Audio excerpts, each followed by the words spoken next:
It's a great honor and a privilege to introduce Rene Bornstein. Your maiden name was Koenig, yeah. And you grew up in I Strasbourg. grew up in Strasbourg. I was born 1934. In 1939, we were evacuated from Strasbourg because the German wanted to do the Alsace-Lorraine completely German. So we were evacuated. My late father was taken as a prisoner, before prisoner, as a soldier. He was taken in the French army as a soldier. And my mother and we were 3 children at the time. We were evacuated in France. We had a few etaps. And it was quite difficult for my late mother. She didn't know where my father was. And I came from a good home. Was it a religious home? Yeah, it was a religious home. Very religious even. And you remember when the Germans came in, when you had to... No, I was 5 years old. No, the Germans didn't come in. We were evacuated. It was made from the people in charge, the police in charge from Strasbourg. It was by letter. I don't know how we were evacuated. So all the Jews had to leave Alsace-Lorraine, these 2 provinces, everybody. And then my father was soldier, 39. And he was liberated in 1940. And I think they didn't take him prisoner because he had not a Jewish name, Koenig. And then he joined my late mother and us. You went to Saint-Junien. That's in... Haute-Vienne, in Limousin, dans le Limousin. It's near Limoges, where the famous porcelain comes, the china from Limoges. You don't know? You didn't hear from Limoges? And there you stayed in a home with your mother? No, my parents had a flat. We stayed in the flat, in a house. Only a nice house. It was a very small little town, very friendly people. And it was off razzia. And when my late parents organized that we should go in hiding, the neighbor said, we don't understand, but why do you go in hiding? Jews are people like us. Until they came, they put, how to call it, round up, took Jews from the street, from ever they could find them. And also, Jewish people were registered as Jews. And unfortunately, I have to say, in France, was 50% of the population was collaborateur. I only heard it very late in life, I heard it, A lot were good, saved, like... when we were taken, we were hidden from one convent to the other. And in the wartime, when it was a roundup, my late parents, first they went to a farmer, and they were very nice people, the farmer, and one day she said to my mother, I can't give you hospitality, because otherwise I will be killed with you. Caught me, I will be killed with you. So my parents find then somewhere else in a convent. We went in a convent. And how was it in the convent? We slept only nights. I remember that. I remember we slept in the chapel on the floor. The next morning went back in the flat. They did also a roundup in the day, in the night, nobody knew exactly. Because the little town where we were, it was only 10,000 inhabitants. And it was also a lot of underground people and the communists. So at the time, all the Jews were communists, So they were round up the underground and the Jews. So it was, and then one day, it was organization. A few times people came to see my parents. Your duty is to save your children. Because the children were taken in school, on the street, everywhere. Sometimes they took even French children because they looked like Jews, Anyway, my parents, with a big heart, decided they let you go. It was already end of the war. It was worse and worse. They decided, it was an organization called OSE in Limoges. And they decided and said to my parents, it's a very good organization and we will be managed to escape in Switzerland. We will be saved. So my parents let us go. So we were 2 weeks in Limoges, in a convent. The nuns were very good. But we saw a girl in front of us one day. She was 15, and they said we are invited for the baptême baptized. She was baptized, was a Jewish girl, and the nun said she lost her memory because her parents were killed in front of her. It was still cold. I was 10 years old, and I remember that, and I see the face of this girl. It was terrible. And then they also said to us, one nun particularly, she said to us, you know, you're Jewish, you're going to die because you're Jewish. So if you convert in Catholic, you will be saved. And they asked her, was individually, my sister, my brother was not with us, my sister and me.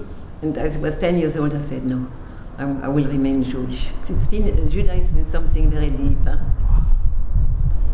That was it. And then we were from Limoges, we were taken in Lyon. It was a big bombardment, and the Gare Perrache was bombed. And then from there, the Madreha Marianne Cohn, it was always different Madreha. She went and fetched us to go to Annecy, or maybe, yeah, went to Annecy, and we were waiting for a lorry to bring us to this hidden border to go to Switzerland. It was a very nice day, it was hot, it was June, and what happened? Yes, we waited for she said, Marianne Cohn, to us, children, we missed the train, so I will find a lorry driver with a lorry and he will bring us to Switzerland. And this poor lorry driver didn't know that we were Jewish children, nothing. She brought us to the border, clandestine border, and then the dogs were heard that very late in life. The dogs, Gestapo, they had dogs, and they retraced us. The dogs, and they caught us. We went just to caught us. We went out of the lorry. We're supposed to go out of the lorry, and straight away was, at the time it was a Rolls Royce, the Citroën with 4 officers, Gestapo officer, and behind a big lorry with soldiers, as we children could escape. Yeah, it was really terrible. And you were right on the border with Switzerland? Yeah, we were one boy, he escaped, he was 11 years old. He had already a foot in Switzerland, and the Nazi caught him still, took him back. We were very near, yeah.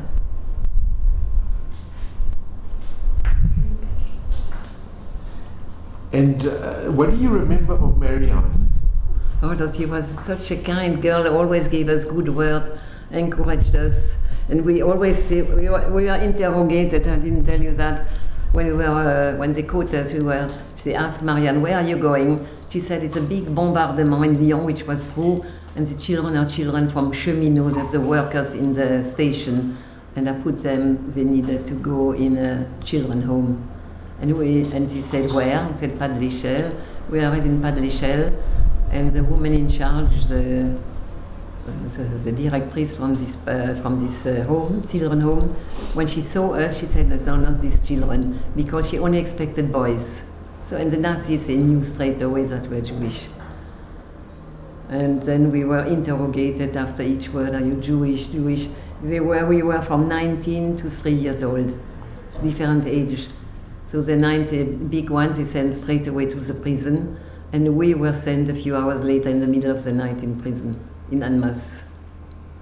And how old were you? You were 10 years. 10 years old. I'm born February, it happened June. Yeah. But you know, it is a trauma in life, you all remember that.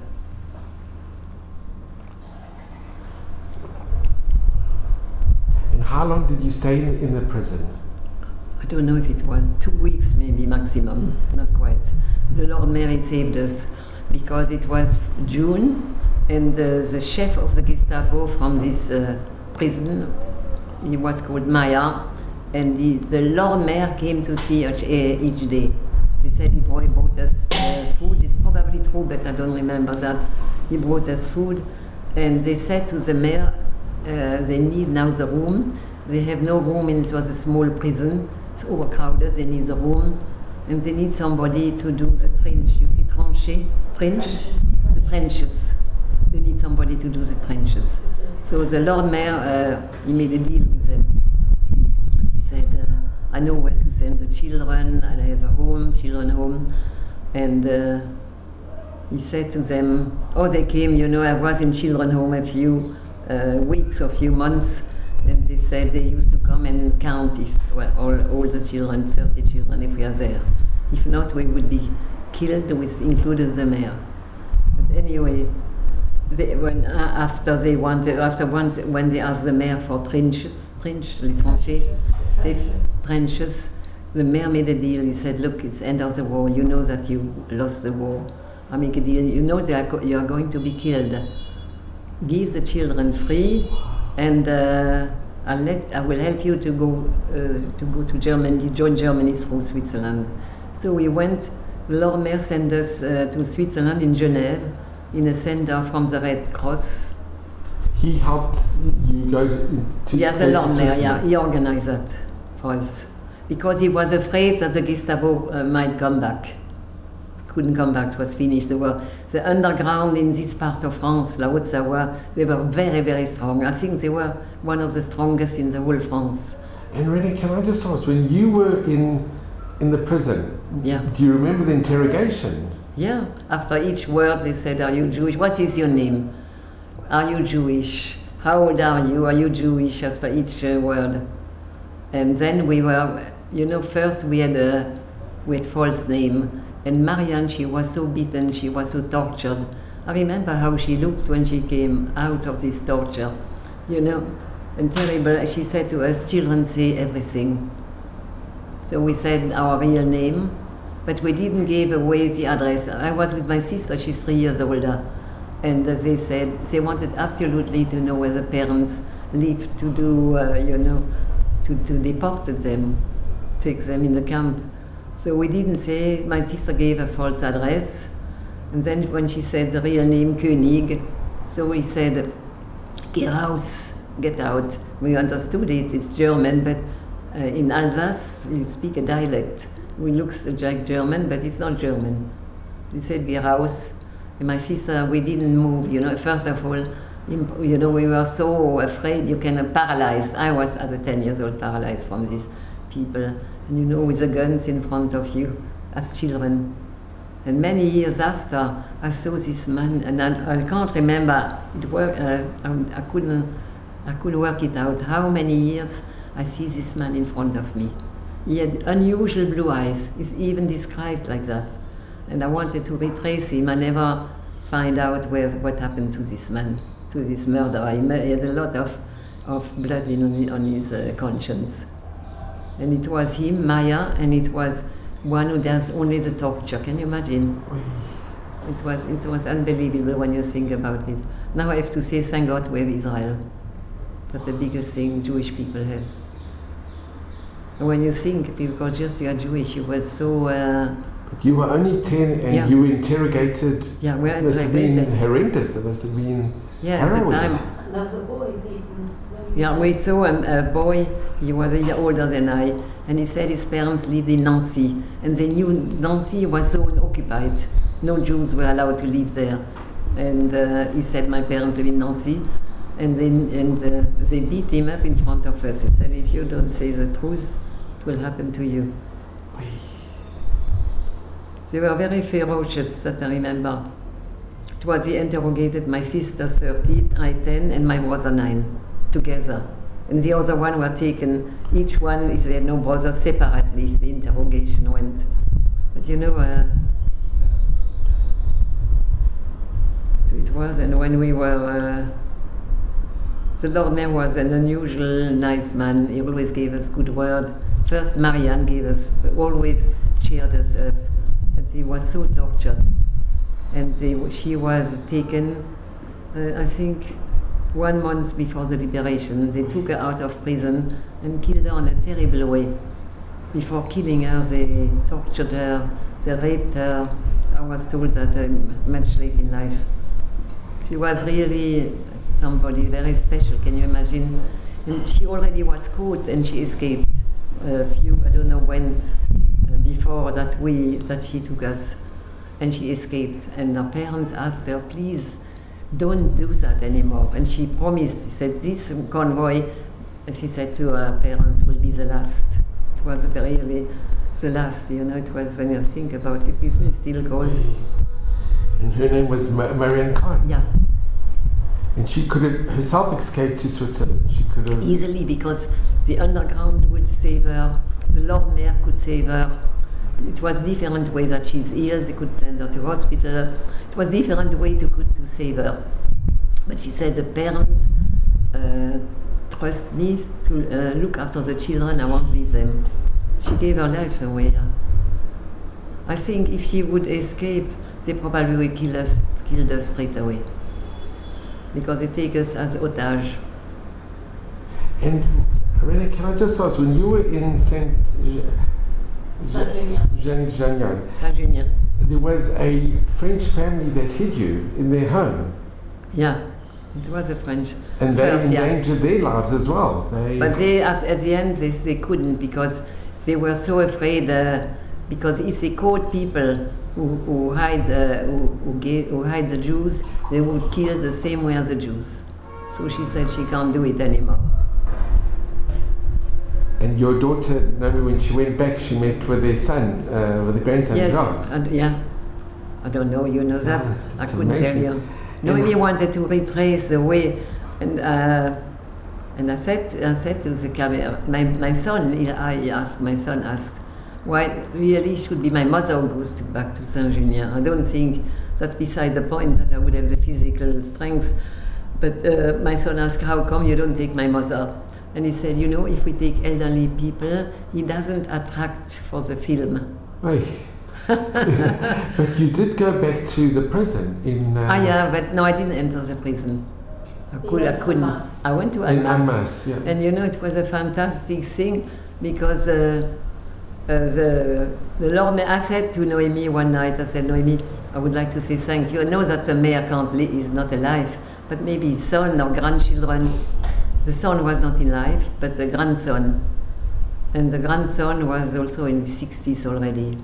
And he had the grandson had a grandson of 6 years old. And you know, when I arrived, this little boy, the whole day, didn't leave my hand. I don't know, have you got a photo? They have no photo. Yeah. He put his head against me. And Noemi asked, is his father? The father was there also. Is he always with everybody like that? No, it's the first time. It's like, I said to me, it's like his great-grandfather asked him to look after me. And he made me smile, this little boy. He was never, I have 9 or 11 grandchildren. Never one of my grandchildren showed me so much affection. Really? Yeah, he showed me so much affection, this little boy. Well, you know, there are good people on the earth, thank God. But you know, when you think about that, I just told a story to my daughter, to Muriel. One family was good friends, they had no children, and he was a doctor, the man, and this gentleman, and his sister lived also in the same little town as us, with a husband and 2 children. As he had no children, his nephew and niece were like his own children. And I can vaguely remember they were older than us a little bit. And they were overnight, all taken, never came back. You know, it was like that. You cannot imagine. I could tell you so many stories, but it makes me, you know, it aggravated me. It makes me very nervous. Then a few days after I need a few days to recover when I mention it. I said after that, I said to Noemi, I have to avoid to talk about it. Even it's my duty to talk about it. But it is in different, you know this story. And now it is a French writer. He phoned me twice. But I don't know if he's Jewish, maybe. Don't even remember his name. And he said he will write a book about Marianne Cohn, and he will publish it 2022 when she would be 100 years, in 2022. She was 22 years old, this girl. Marianne. Yeah. So it's a lot because of her that you survived, and you're... And I never forget her face. I see her my entire life in front of me, how she was, dressed, everything. I saw a photo 50 years later, and it's exactly like I represent her. You know, when a human being has a trauma, you remember. Even if you remember everything. Maybe I don't know if I remember everything, but I remember. And when you went back to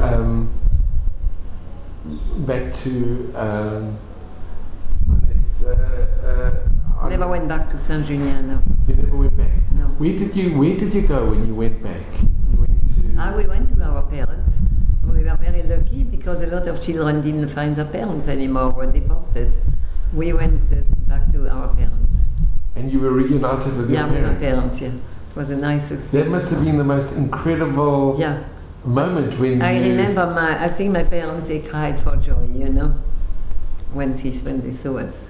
Where were they living, your parents? Pardon? Where did you reunite? Was it in France? No, we were somebody from the Red Cross. It was far away at the time, very far. A long journey took us from Genève to Limoges, Saint-Junien. Yeah, somebody, I don't remember who. One sister said this one, but I know it is somebody from the Red Cross. And Rene, can I just ask you, when you were in Geneva, were you treated well? Yes, I think we were treated. It was the Red Cross. Was not many Jewish people. You were sent to a Jewish family. We were Sunday, as it was far away. Shabbat, we were not, couldn't be invited. They fetch us Sunday. So my sister had a very nice family, and my brother. And I was very sensitive. I had a family, and they antagonized me. Do you play piano? How come I don't play piano? I got out from the prison, and in their head, I didn't tell them anything, didn't mention, but I didn't want to go back. Was it a Jewish family? Yeah, of course. Jewish family. They organized a Jewish family come to invite the Jewish children. We were arrested June, and November we went back. But you know, people in Switzerland, nobody could imagine what happened, you know. And it's so close. You were literally on the border with Switzerland. Annemasse is like you are in Genève. Do you know Genève? Yes. It's exactly. You can see. It's just a suburb from Genève. And can you just describe when you met your parents? Did you know that your parents had survived? Yeah, we knew it because the man who brought us there, he said, no, our parents will wait for us. Yeah, we knew it. It must have been absolutely unbelievable to see your parents again. Yeah, it was. I asked sometimes my sister many, many years ago, do you remember if we cried when we were in prison? She doesn't remember. And I said, you know, I thought so now with some old human beings are very adaptable. It doesn't matter. In the convent where we were, and wherever we were in different convents. When we were in Lyon in the convent, it was they bombed I think the station. We had to go, we spent the night in the cellar. You remember all that, you know. I don't like to remember even, I don't like it. I prefer to forget a little bit. And Rene, if I can just ask, and after the war, where did you grow up after the war? We stayed in Saint-Junien, and my parents went back to Strasbourg. We are from Strasbourg. Went back to Strasbourg. And I grew up in Strasbourg. I was brought up. I spent my youth in Strasbourg. And was it difficult going back, knowing that you once some of the French? I don't remember. I must tell you, I have to be honest. I don't remember at all how it was when I came back. I don't remember how long this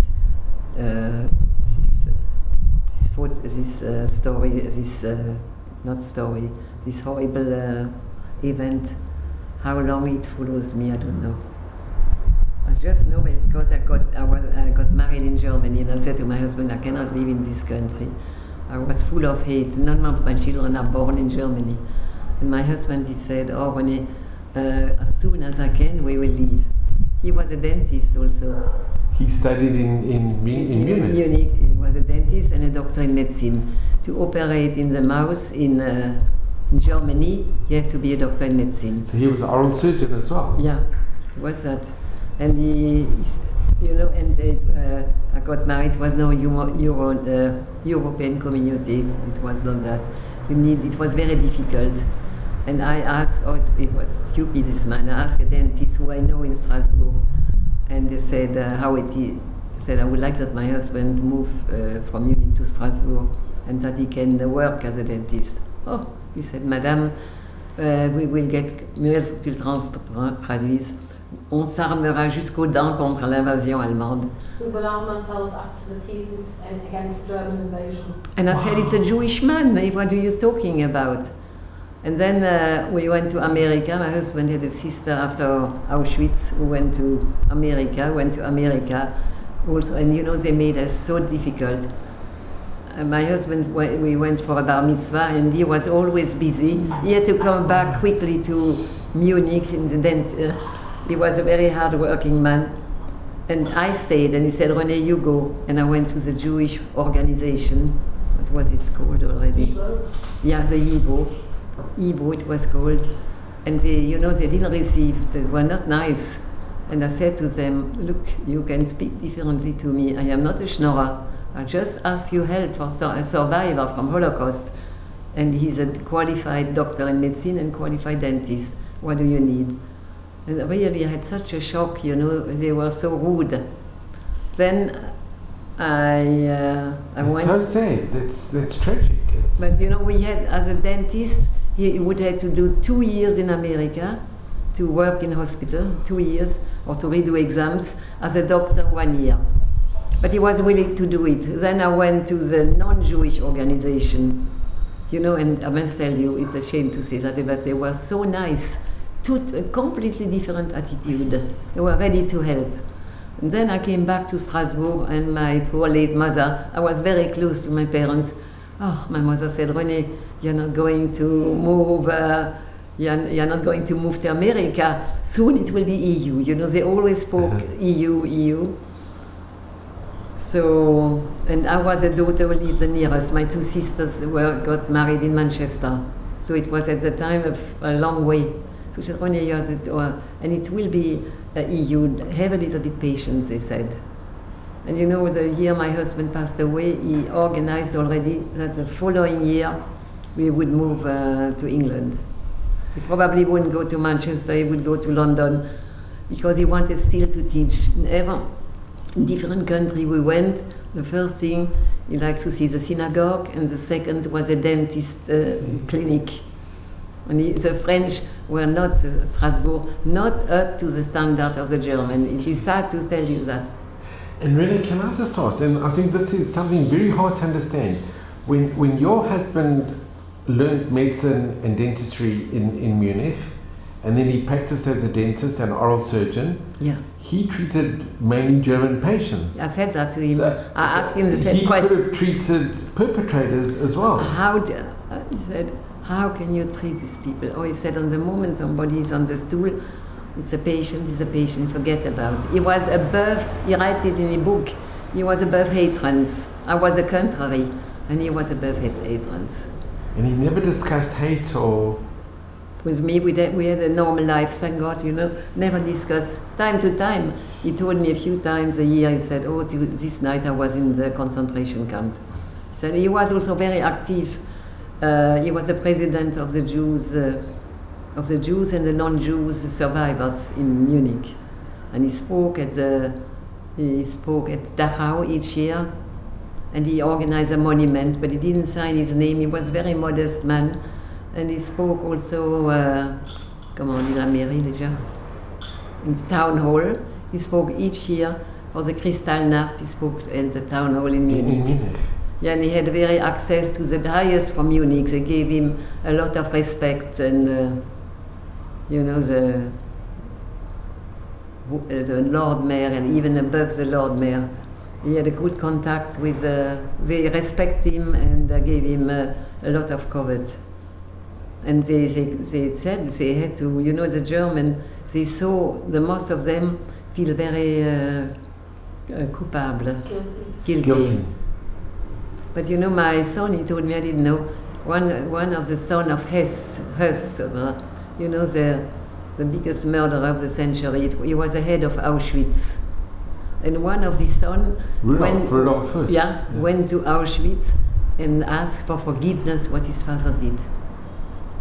Some Nazis, they were just the contrary. There are quite a few. I don't know. He said himself, I am, in the evening, I am a loving father, and in the day, I am the biggest murderer.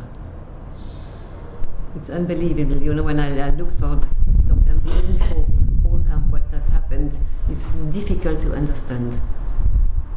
Because the German Jews were more German than Jewish. and they were a patriot, and they went to the First World War, 14, 18, and got medal, and they contribute a lot to medicine, To all, everything. everything, in music, in the sciences, in the literature, everything, yeah. And they were treated terribly. And Rene, I have to ask you, I hope you don't mind if I ask, how come you never spoke to your children about your experiences? Because it probably hurt me. I don't know why. I wanted to distance. Probably, well, I interpreted that I suffered. I think I must suffer that I didn't want to talk about it.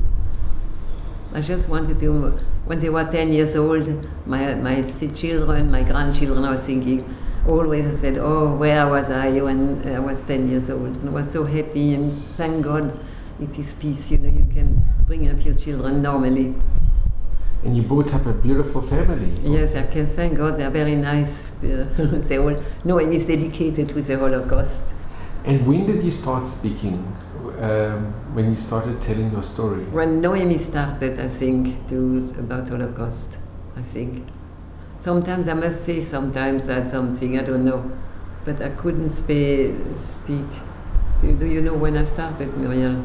Yeah, when Nina was 10, when you lit the candle with Nina was the same age that you lit the candle. She was 10 in Manchester, so about that time. 9 years ago. And Rene, if I can ask, what you've only been through, no one should ever go through what you've been through. But you know, I know we shouldn't compare, but I think when I read all this testimony from people who were in Auschwitz, in all the different concentration camps, I said they even went through much more than I went. It was I was lucky, it was a short period, but I had a trauma, probably because I didn't want, and at the time you didn't have psychologists, psychiatrists. I would need one, child psychologist, 100%. But you keep that amazing, and you are amazing, and you brought up your children amazingly. And without any psychiatrists or psychologists, Yeah. you did an incredible, you and your husband did an incredible... Yeah, I always wanted children. I have a love for children. I always wanted children. When I lost my husband, I must say it was very hard, yeah. I lost my husband and my father 3 months later. I had a hard time. So Shiva in such a short time, twice. Yeah, it was hard. And Rene, if I had to ask you, what message do you give to the future generations? I hope it will never happen again.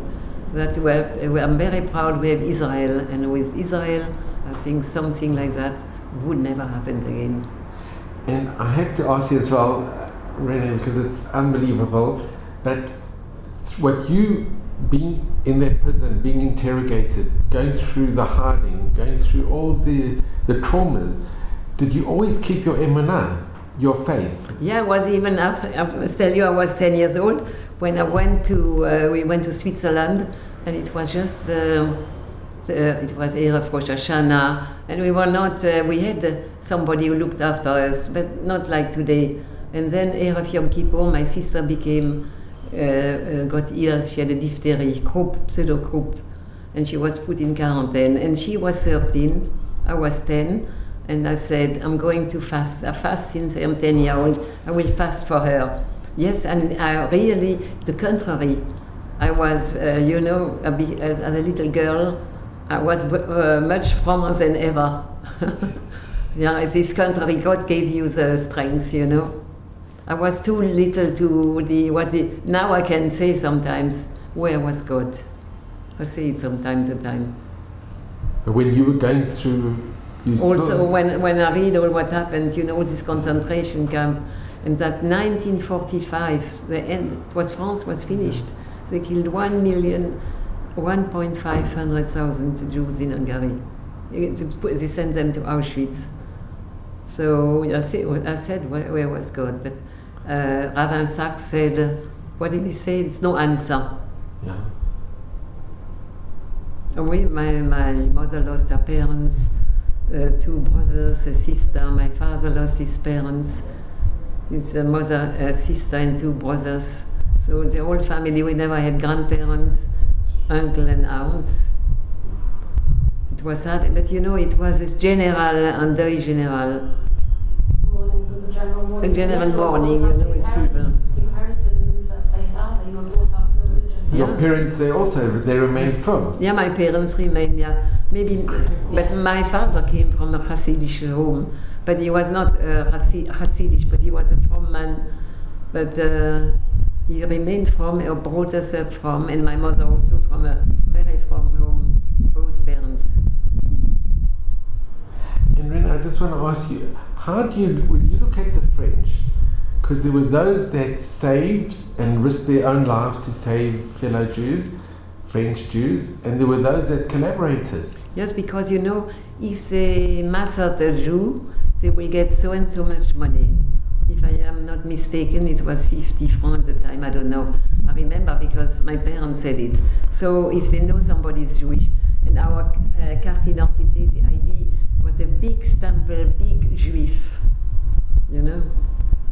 They knew that. I heard late after, a few years ago, I never thought that France was so did so much collaboration. But there were also those that risked their lives to save. Yes, but the government was Vichy, was Pétain, and Laval. Laval, he was De Gaulle sent him to the death penalty. And De Gaulle didn't get the death penalty because he was 90 years old. But they sent, the Germans didn't want the children, they deported the Jews, and they didn't want the children. And Laval forced the Germans to take the children in the death camp. So it was really, when you think about it, it was a very big collaboration. And, you know, it's very difficult to understand what happened. I read all Europe, they all collaborated. The Pope, I just read yesterday, said he wants to say, he asked forgiveness to the Slovak. He did already to the Slovak. And they had a big, they had the Poles, the Slovaks, all this East country were big collaborators. And Ukraine, very ferocious. You're very glad that you have a daughter living in Israel and Yeah, that we have I'm a very state of pleased, Israel. yeah. And grandchildren in Israel, great grandchildren in Israel. Yeah. Do you live here? So, wow. So, Rene, I just want to thank you. Pleasure. I'm so. Here's a great grandson of the Lord Mayor. He was Sure. Can I use Yes, this on the. yes, too, because So this Was was such a lovely little boy. This was the picture of the. Wow. Wait a minute. So Rene, really, I want to thank you so much. Pleasure. Meeting you, it's been You are such very courageous to do that. No, you do what it's Noemi does. I said, it's- Noemi, how can you do it? I couldn't do that. It's such an honor and a privilege, really. And you are. Are you part of Yad Vashem? No, I just do it voluntary, Yeah, but thank you. Can I have a look? this is incredible. Oh, yeah, look at him. And this is the picture, sure. But you should only have mazel and bracha. Thank and, you, Amen. And Well, at all- my best room in good health. Thank and you. All the best to you also. I'm Have so you got grateful to you. you got children? and a grandson. Yeah, so. So I'm really grateful, and and you should just be well at Mavis Room. Thank Thank you. you so much, really. No, we no, so appreciate. Wish I could testimony. I think it's my duty, you know. Even I don't feel always like I don't feel, but I said to Noel, always I don't feel like it. But it's my duty. I have to do it, you know. Well, I really, am really, just. we are extremely grateful to you, and Thank you. all the very, very best, and mazel, Thank and you. all of Hashem's blessings. Yes, and to you too. Thank you very much, Amen. We should always be in good health Baruch Hashem. and peace in Israel. Oh, I'm very upset what happened, you know, to the moment. Please God. Yeah. But at least we've got our own country, and we can just rely on HaKadosh Baruch Hu, and we've got our own country. Thank Yeah. God. That's really the most marvelous thing. my father, who was a survivor and rode the long night, my mum's husband, and he spoke in Dachau every year. He started actually the memorial in Dachau. It was very important for him to never forget his brothers, as he called them. And here it says we will forever remember you, and we will never forget you. And that's him in Dachau, and must have been in the early 70s, I reckon. There's no date on the picture. And he spoke every year till he died.